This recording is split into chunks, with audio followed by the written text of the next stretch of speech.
Cristo Cremos é uma série que a gente tem estudado e agora eu vou falar de um dos assuntos também muito empolgantes das Escrituras, que é a doutrina de Deus. Já falamos sobre as Escrituras Sagradas em outra live, em outro encontro, sobre a Trindade.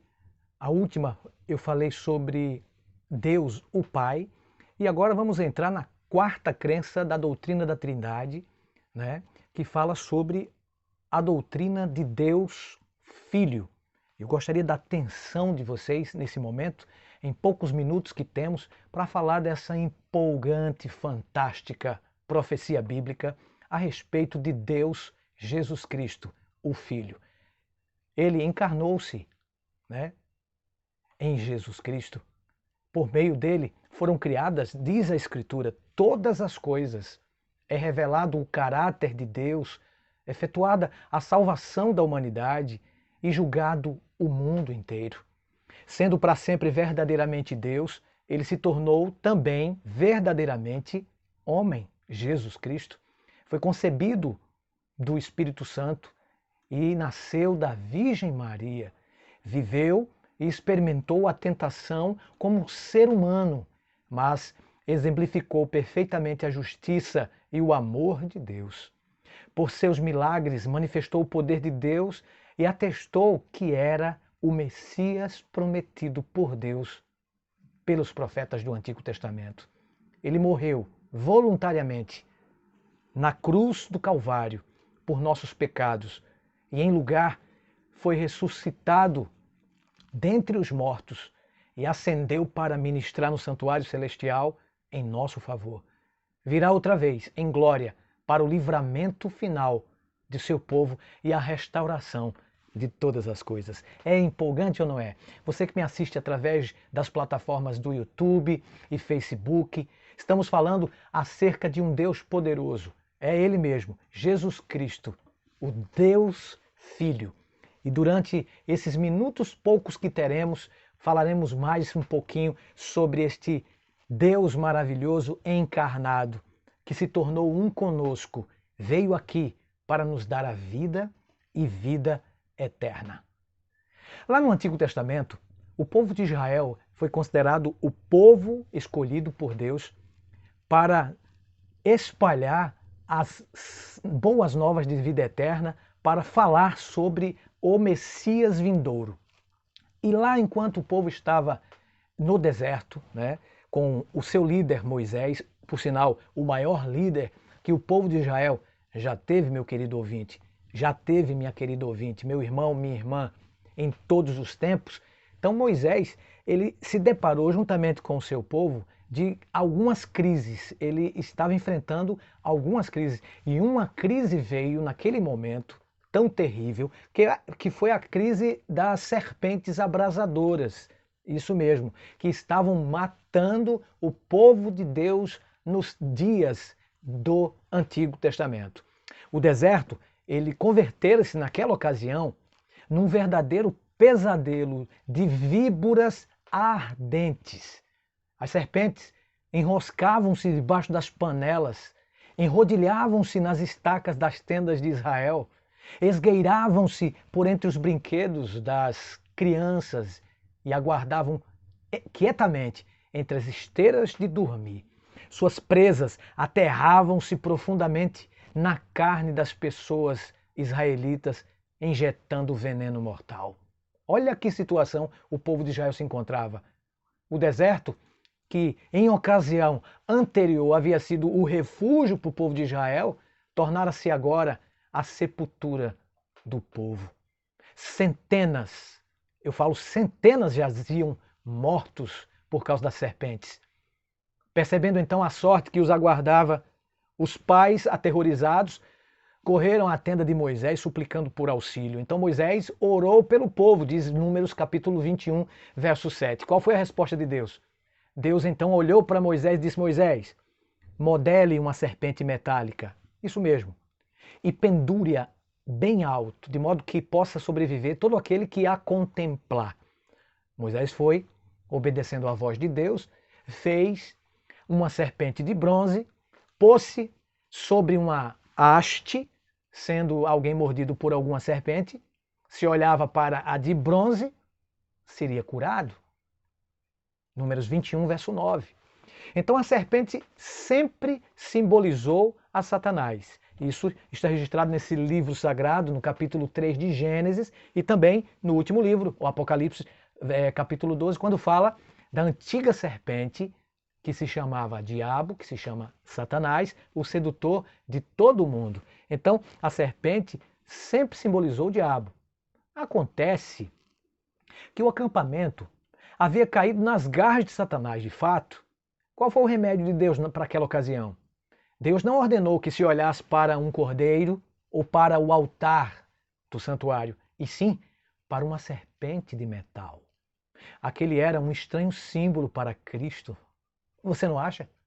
Da mesma forma que a semelhança da serpente deveria ser erguida numa haste no Antigo Testamento, Jesus, feito semelhança de carne pecaminosa, Paulo diz em Romanos capítulo 8, versículo 3, deveria ser pendurado numa vergonhosa cruz, segundo o que está escrito em João, capítulo 3, versos 14 e 15. Ele, o próprio Filho de Deus, amiga, se tornou pecado, assumindo sobre si os pecados de todos aqueles que existiam ou ainda viriam a existir. Aquele que não conheceu o pecado, diz a palavra de Deus, ele o fez pecado por nós, para que nele fôssemos feitos justiça de Deus. 2 Coríntios 5, versículo 21. Agora contemplem bem, as pessoas que olhavam para Cristo, a desesperançada humanidade, através do olhar para Cristo, pode encontrar vida hoje. E de que modo poderia a encarnação trazer salvação à humanidade? Que efeitos teve ela sobre o Filho de Deus? De que forma poderia Deus tornar-se homem e que por isso se fazia necessário? Então, algumas profecias que eu vou relatar a partir de agora para vocês mostram justamente o que no Antigo Testamento havia sido profetizado sobre a primeira vinda de Cristo, ou seja, sobre o Cristo prometido.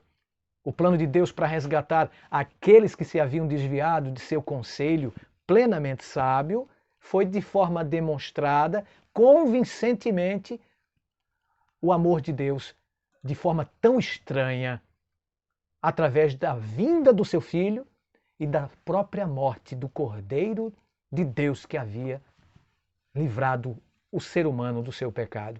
E de acordo com esse plano maravilhoso, Jesus, o Filho de Deus, foi determinado esse plano antes mesmo da fundação do planeta, como o sacrifício pelo pecado e a esperança da caída raça humana. Cristo recebeu a incumbência de trazer-nos de volta a Deus e de providenciar a libertação do pecado através da destruição das obras de Satanás. Para lembrar, o pecado apartara Adão e Eva da fonte de vida e deveria ter causado, gente, sua própria morte instantânea, imediata, ali mesmo no Jardim do Éden, você não acha? Contudo, o que é que aconteceu? De acordo com o plano estabelecido antes mesmo, como diz a Bíblia, da fundação do mundo, 1 Pedro 1, versos 20 e 21, Deus o Filho, Cristo, se colocou entre o casal pecador e a justiça divina, estabelecendo assim uma ponte sobre o abismo, restringindo a morte, mesmo antes da cruz, repito, mesmo antes de Cristo morrer. A graça manteve vivos os pecadores e assegurou-lhes a salvação. Entretanto, para que pudesse restaurar-nos plenamente a condição de filhos e filhas de Deus, necessário era que ele se fizesse homem. Imediatamente após o pecado de Adão e Eva, Deus lhes ofereceu esperança ao prometer-lhes que estabeleceria uma imensa inimizade entre a serpente e a mulher, entre a semente desta e a descendência daquela. Esta é a enigmática declaração registrada no livro de Gênesis, capítulo 3, versículo 15. Faço questão de ler para vocês. 3,15 de Gênesis. Porém, inimizade entre ti e a mulher, diz a Bíblia, entre a tua descendência e o seu descendente. Este te ferirá a cabeça, e tu lhe ferirás o calcanhar. Gênesis 3,15 fala sobre a primeira profecia messiânica. Isso se chama em teologia de o proto-evangelho. A primeira profecia da vinda, a primeira vinda de Cristo à Terra. Então, a serpente aqui registrada na Bíblia e a sua descendência representam Satanás e os seus seguidores. A mulher e a sua semente simbolizam o povo de Deus e o Salvador do mundo. Compreendem? Essa afirmação foi a primeira, repito, a primeira certeza de que a controvérsia, o conflito entre o bem e o mal terminaria mediante a vitória do Filho de Deus. Entretanto, a vitória seria obtida à custa de dor. Repito com vocês, este te ferirá a cabeça e tu lhe ferirás o calcanhar. Gênesis 3,15. Nenhuma das partes, querido ouvinte, internauta, escaparia ilesa. A partir daquele momento, a humanidade passou a esperar o Messias da profecia. E o Antigo Testamento descortina essa espera. As profecias antecipavam que, ao chegar o cumprimento da promessa, o mundo haveria de receber evidências confirmatórias de sua identidade. Olha que dramatização profética da salvação. Após o surgimento do pecado, o que é que Deus fez? Deus instituiu na terra sacrifícios de animais com o objetivo de ilustrar a missão do Salvador do mundo. Gênesis 4, verso 4. Esse sistema simbólico dramatizava a maneira pela qual o Filho de Deus haveria de erradicar o pecado de uma vez por todas. E em virtude do pecado, a transgressão da lei de Deus, a humanidade defrontou-se com a morte. Então a lei divina demandava a vida do seu transgressor. Mas em seu amor infinito, Deus fez o quê? Ofereceu o seu próprio Filho para que todo aquele que nele crê não pereça, mas tenha a vida eterna. João 3, versículo 16. É o resumo do plano da salvação. É uma incompreensível ação de Deus, que não dá para a gente entender, não é? A sua condescendência em salvar a humanidade. Deus, o Filho eterno, dispõe-se a pagar vicariamente a penalidade do pecado, amigo, de forma a poder prover-nos o perdão e a reconciliação junto à divindade. E depois da saída dos israelitas, por exemplo, do Egito, o sistema sacrificial passou a ser conduzido num santuário na terra, né? Um tabernáculo como parte do relacionamento de concerto estabelecido entre Deus e o seu povo. Construído por Moisés, de acordo com o modelo celestial, o santuário e seus serviços foram instituídos com o objetivo de ilustrar justamente o plano da salvação. A fim de obter o perdão, como é que acontecia no tipo, na época do Antigo Testamento, através desses simbolismos? Simplesmente, o pecador arrependido do seu pecado cometido deveria trazer um animal sacrificial sem qualquer defeito. Claro, representação da ausência de pecado no Salvador prometido por ele. O pecador deveria colocar, então, as mãos sobre a cabeça do inocente animal e confessar nessa posição os seus pecados. Levíticos 1, versos 3 e 4, fala muito bem sobre essa forma como o pecador iniciava o seu tipo de remissão, né, do seu pecado. Esse ato simbolizava a transferência dos pecados do pecador culposo para a vítima inocente, denotando assim claramente a natureza substitutiva do sacrifício. Uma vez que sem derramamento de sangue não há remissão, como diz Paulo em Hebreus 9, 22, no passo seguinte o pecador sacrificava o animal, tornando assim evidente a natureza mortal do pecado. Ou seja, né, o pecado veio ao mundo e por o mundo ter cometido essa falha, a morte passou a todos os homens, visto que todos os homens pecaram. Tratava-se esse ato de uma forma pesarosa de expressar esperança, mas este era o único caminho pelo qual podia expressar o povo a sua fé no Filho de Deus, no Cordeiro de Deus, no prometido Messias.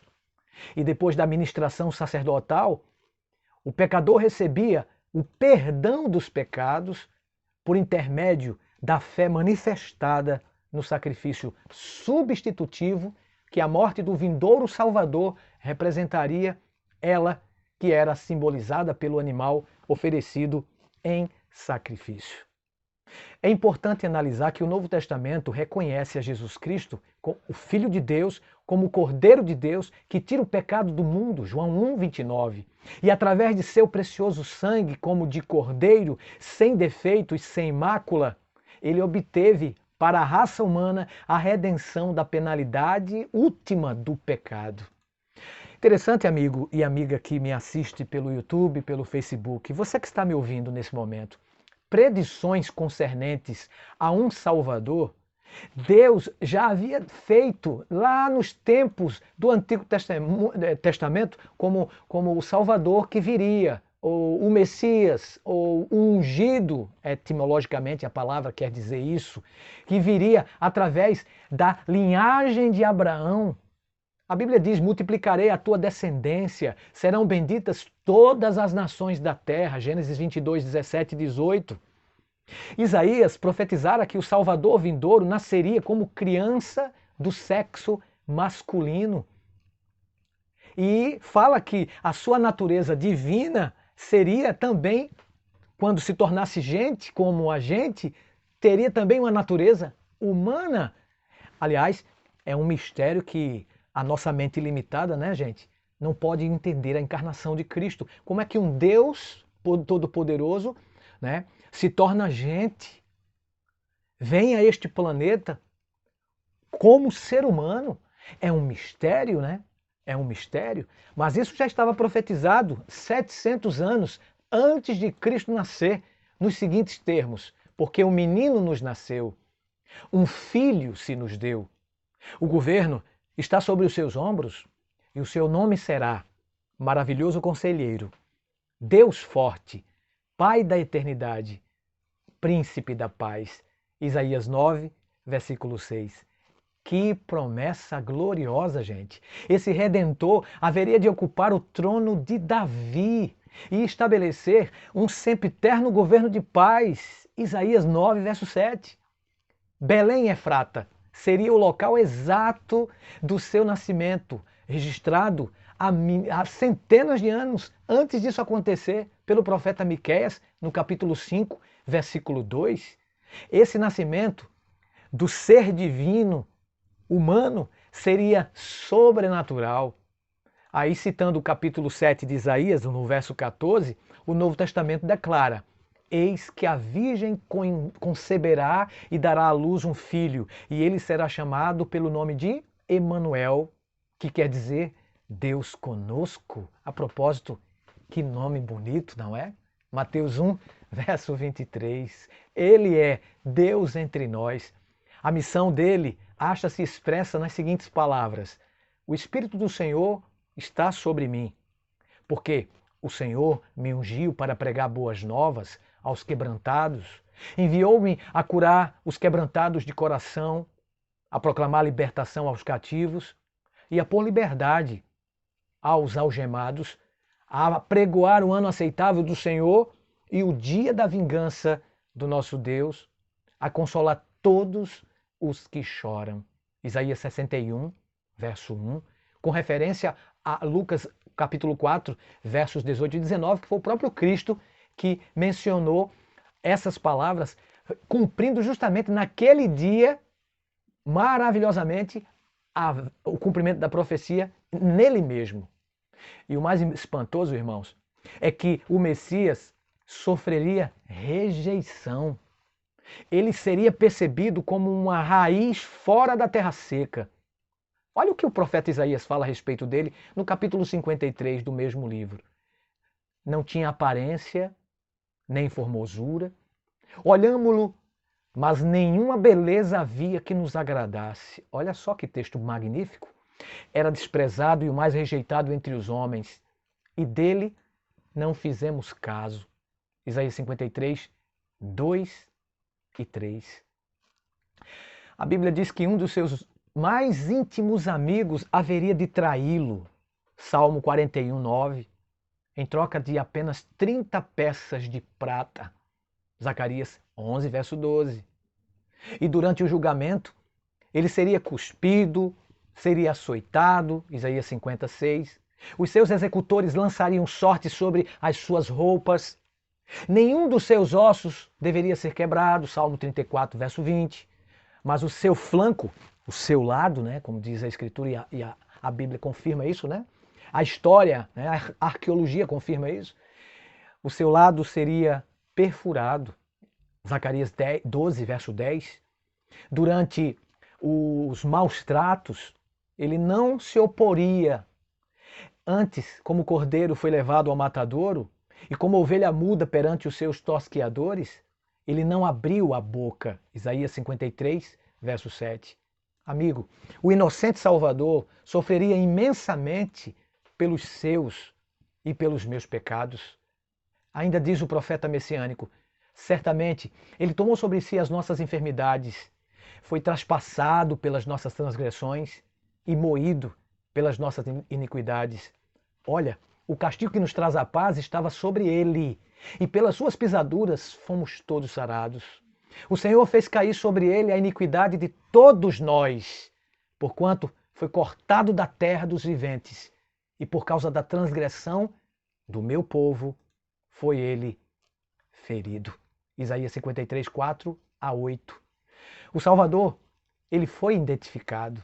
Somente Jesus Cristo cumpriu essas profecias, amigo. As Escrituras traçam a sua genealogia desde Abraão, chamando-o de filho de Abraão, Mateus 1:1. Paulo, a seu turno, afirma que as promessas feitas a Abraão e a sua semente cumpriram-se em Cristo, Gálatas capítulo 3, verso 16. O título messiânico Filho de Davi, por exemplo, foi largamente aplicado a ele, Mateus 21, verso 9. Ele foi identificado como o Messias prometido, o qual deveria ocupar o trono de Davi, Atos 2, 29 e 30. É miraculoso saber que o nascimento de Jesus foi de uma forma sobrenatural. A Bíblia diz que a Virgem Maria achou-se grávida, repare, pelo Espírito Santo, Mateus 1, 18 a 23. Um decreto romano trouxe Maria a Belém, ela era de Nazaré, por isso que Jesus foi chamado de Jesus de Nazaré, não porque ele nasceu em Nazaré, mas por conta de sua mãe ser de Nazaré, da Galileia, e ele nasceu em Belém. Então, Deus a conduziu de forma miraculosa e para cumprir a profecia, gente, até Belém, justamente conduziu Maria e José e o bebê ali no ventre de sua mãe para nascer justamente em Belém, para cumprir-se a profecia. Belém, o lugar em que, segundo a própria Bíblia Sagrada, Jesus deveria nascer. O menino nasceria em Belém. Lucas capítulo 2, versos 4 a 7. E um dos nomes de Jesus, por exemplo, Emanuel, ou Deus conosco, o qual reflete a sua natureza divino-humana, ilustra sua identificação de como Deus está com a humanidade. O seu nome comum, Jesus, refletia sua missão, né? Salvadora, como diz a Bíblia. E lhes porás o nome de Jesus, porque ele salvará o seu povo dos seus pecados. Mateus 1, versículo 21. Então Jesus, ele identificou sua missão com aquela do Messias prometido, de acordo com Isaías 61, versos 1 e 2. Hoje se cumpriu a escritura que acabais de ouvir. Jesus falou isso na sinagoga, Lucas 4, 17 a 21. Embora ele causasse grande impacto sobre seu próprio povo, o modo geral, a sua mensagem, em modo geral, de fato foi rejeitada. Com poucas exceções, não foi ele reconhecido como o Salvador do mundo. Em vez de aceitação, conseguiu para si ameaças de morte, não é? Na porção final dos 3 anos e meio do ministério de Cristo, Judas Iscariotes, um de seus discípulos, o traiu, João 13, 18, verso 2 também. E em vez de oferecer resistência, a Bíblia diz que ele repreendeu os seus demais discípulos que tentaram defendê-lo. João 18, de 4 a 11. Embora fosse inocente em relação a qualquer crime, menos de 24 horas depois de ter sido aprisionado, ele já havia suportado açoites, cusparadas, havia enfrentado o julgamento, condenado à morte e crucificado. Oh, querido, o que Jesus fez por nós? Os soldados disputaram as suas vestes. Durante a crucifixão, nenhum dos seus ossos foi quebrado, João 19, verso 32. E após a sua morte, os soldados perfuraram-lhe o lado com uma lança. Os seguidores de Cristo reconheceram sua morte como sendo o único sacrifício capaz de salvar os pecadores. A Bíblia diz: Deus prova o seu próprio amor para conosco, para comigo, para com você, amigo ouvinte, para com a humanidade, pelo fato de ter Cristo morrido por nós, sendo nós ainda pecadores. Romanos 5, versículo 8. O apóstolo prossegue: andai em amor, como também Cristo nos amou e se entregou a si mesmo por nós, como oferta e sacrifício a Deus em aroma suave. Efésios 5, versículo 2. Oh, querido, a ocasião do seu ministério e de sua morte, por exemplo, Jesus, o Filho de Deus, ele foi enviado aqui ao mundo na plenitude dos tempos. Paulo fala isso em Gálatas capítulo 4, versículo 4.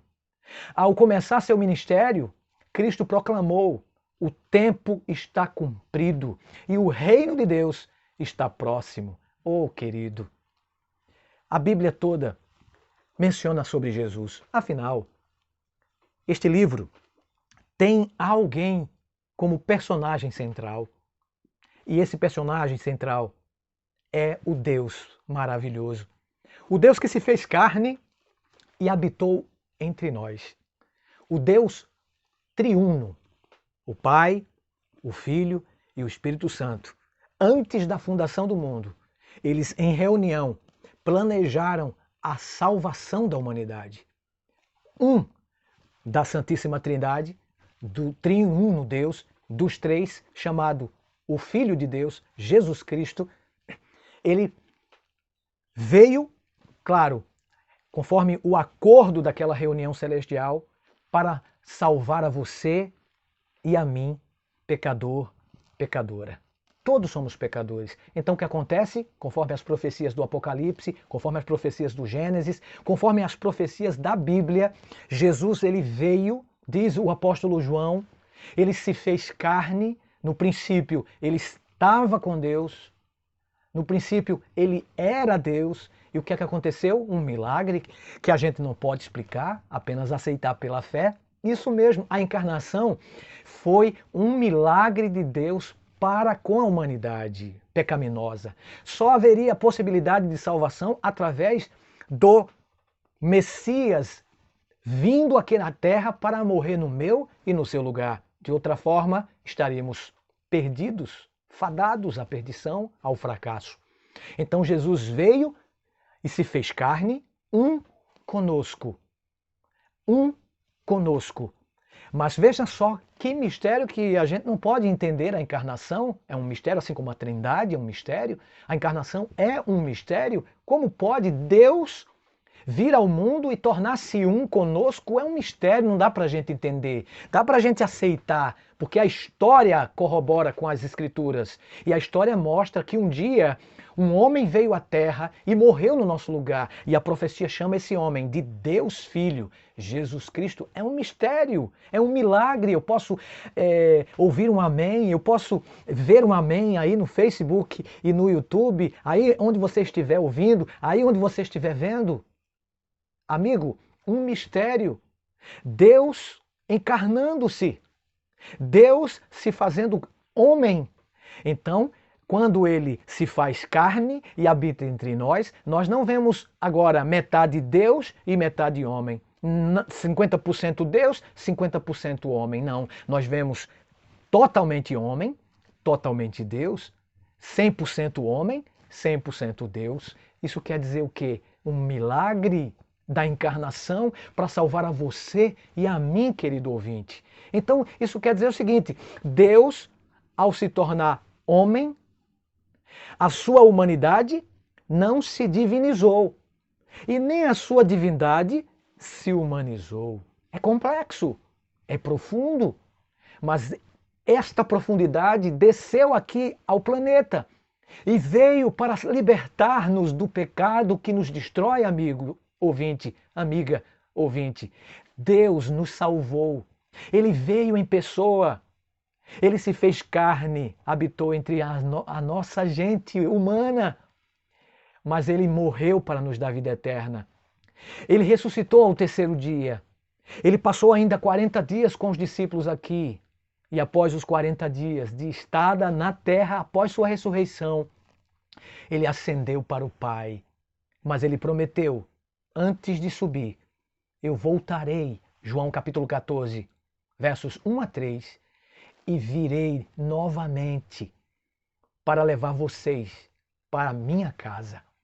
Oh, querido, Jesus, ele prometeu vir a esta terra. O Filho de Deus encarnado, o Cristo encarnado, ele veio, morreu para me dar a vida e me dar vida em abundância, para te dar vida e vida eterna. Voltará com miríades e miríades de anjos para erradicar de uma vez por todas com a antiga serpente, que se chama Diabo e Satanás, o sedutor de todo mundo, para acabar juntamente com a serpente o pecado, juntamente com o pecado os seus efeitos terríveis, os seus venenos, para acabar com a morte, para acabar com pecadores, para acabar com a raiz. Jesus voltará para acabar com todas as crises, para destruir a lágrima, e não haverá morte, nem pranto, nem dor, porque as primeiras coisas são deste mundo, são velhas, são passadas. Ó querido, que Deus te abençoe, que Deus faça resplandecer o seu rosto sobre ti e tenha misericórdia de ti, e sobre ti levante o seu rosto. Amém. Deus te dê paz. Acredite nisso. Você não gostaria de dizer para Jesus: Jesus, perdoe os meus pecados. Por favor, o Senhor é o Cordeiro prometido. O Senhor morreu naquele dia de sexta-feira da paixão, no ano 31 de nossa era, para cumprir a profecia de Daniel. Obrigado porque o Senhor morreu por mim. Você não gostaria de dizer para Jesus: Jesus, me perdoe. E Ele vai te perdoar. Ele vai te salvar. Então, se esse é o seu desejo, eu gostaria de orar agora, nesse momento, por você. Feche seus olhos nesse momento e ore comigo. De Deus, Deus, o Espírito Santo. Que o Senhor nos dê uma noite de muita graça, um dia de muita paz, e que o Senhor abençoe todos nós, pois te agradecemos e te pedimos a tua unção do teu Espírito e o fazemos, Deus Pai, em nome do teu Filho Jesus Cristo, o qual vive e reina para sempre. Amém. Amém. Muito bem, chegamos ao final de mais uma série Nisto Cremos, mas aguardo você no próximo encontro, tá bom? Que Deus abençoe você. E lembre-se que o amor de Deus, a graça de Jesus Cristo e a comunhão do Espírito Santo sejam e estejam com todos vocês. Até lá, amigo. Obrigado. Que Deus abençoe a você. Tchau.